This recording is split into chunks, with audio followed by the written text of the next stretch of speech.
some people have access to Mario Kart Tour. I happen to be one of them, and I just wanted to give my very quick thoughts on it. I've just played about a good couple races on it. I want to say like about 2 cups, maybe 1 or 2 cups, right?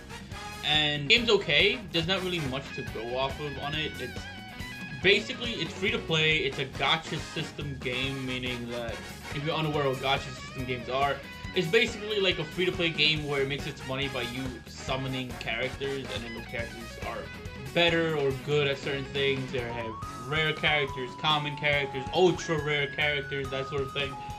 So the idea is that you spend money to kind of like roll the die essentially and hope that you get a really good character.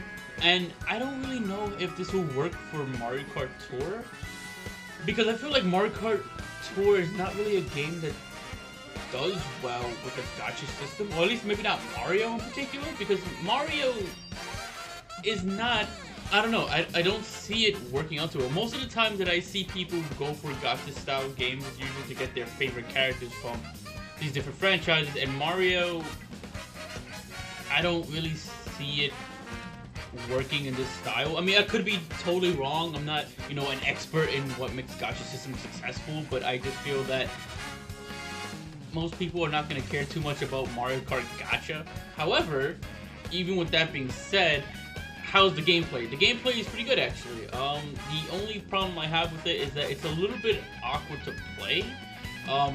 It feels like everything's on ice. I don't know if that's because I don't know how to play the game that well, or maybe it's because it's the way the game is designed.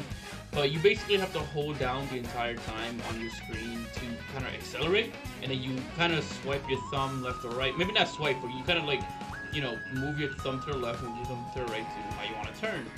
It works for what it is. It's not a bad system, but when you want to use items, you kind of have to tap to use it. So you're kind of like holding down the entire time until you want to use an item, and then you have to kind of like double tap kind of, so you can keep accelerating while also using the item.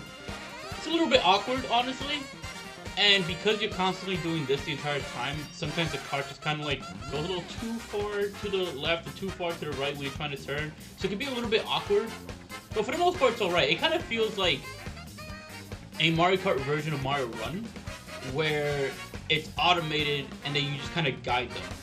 For that reason, I don't think the gameplay is that bad. I don't think the gameplay loop is good enough to make me, in particular, continue playing this game. And just like every free-to-play mobile game in existence, if you are someone who doesn't already, as it is, like how mobile games are monetized, you are not gonna like this game. This game does the same shit as every other mobile game. And honestly, I don't even think Nintendo wanted to do this, because you look at Mario Run, right? And you can see that Mario Run was trying to treat it like its own game. Like, oh, $10, bam, done. And you know, play the game like normal. I'm sure they would have continued that if it worked, but it didn't. Nobody bought the game. And then the most successful mobile game they have, Fire Emblem Heroes, is a gacha game. So it doesn't really surprise me that they went this route for Mario Kart Tour. It seems kind of like the obvious route. It's like they were forced to do so, but I don't know. There's not much they could have done about it, I feel. They had to go where the money was, and unfortunately, gacha systems make a ton of money, so it's kind of what it is. And the same thing goes for like the stamina-like system, except I think, I forgot what the word they use is, but you do have to, like, you know, pay a certain kind of currency in order to continue playing more races.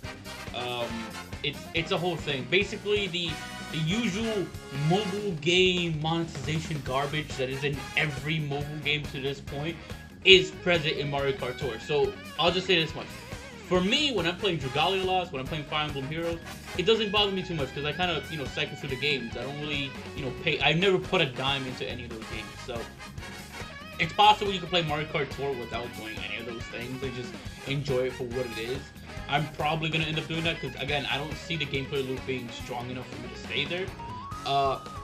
But, hey, if you're someone who is not bothered by that kind of thing, you might enjoy this game. If not, sorry, you're not going to like this game. But that's kind of just, like, my thoughts on it really quick. I didn't want to, like, keep you guys too long to, you know, talk about this.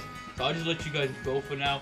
If you are in the closed beta test, let me know how you feel about it. If you're not, then I guess let me know what you feel about what you're hearing about the game, because I know it's not just myself. I know Dreamcast guy talked about it. I know people on Twitter have been talking about it. So, you know, let me know how you feel about the news down below. But until then, I'll see you guys in the next one.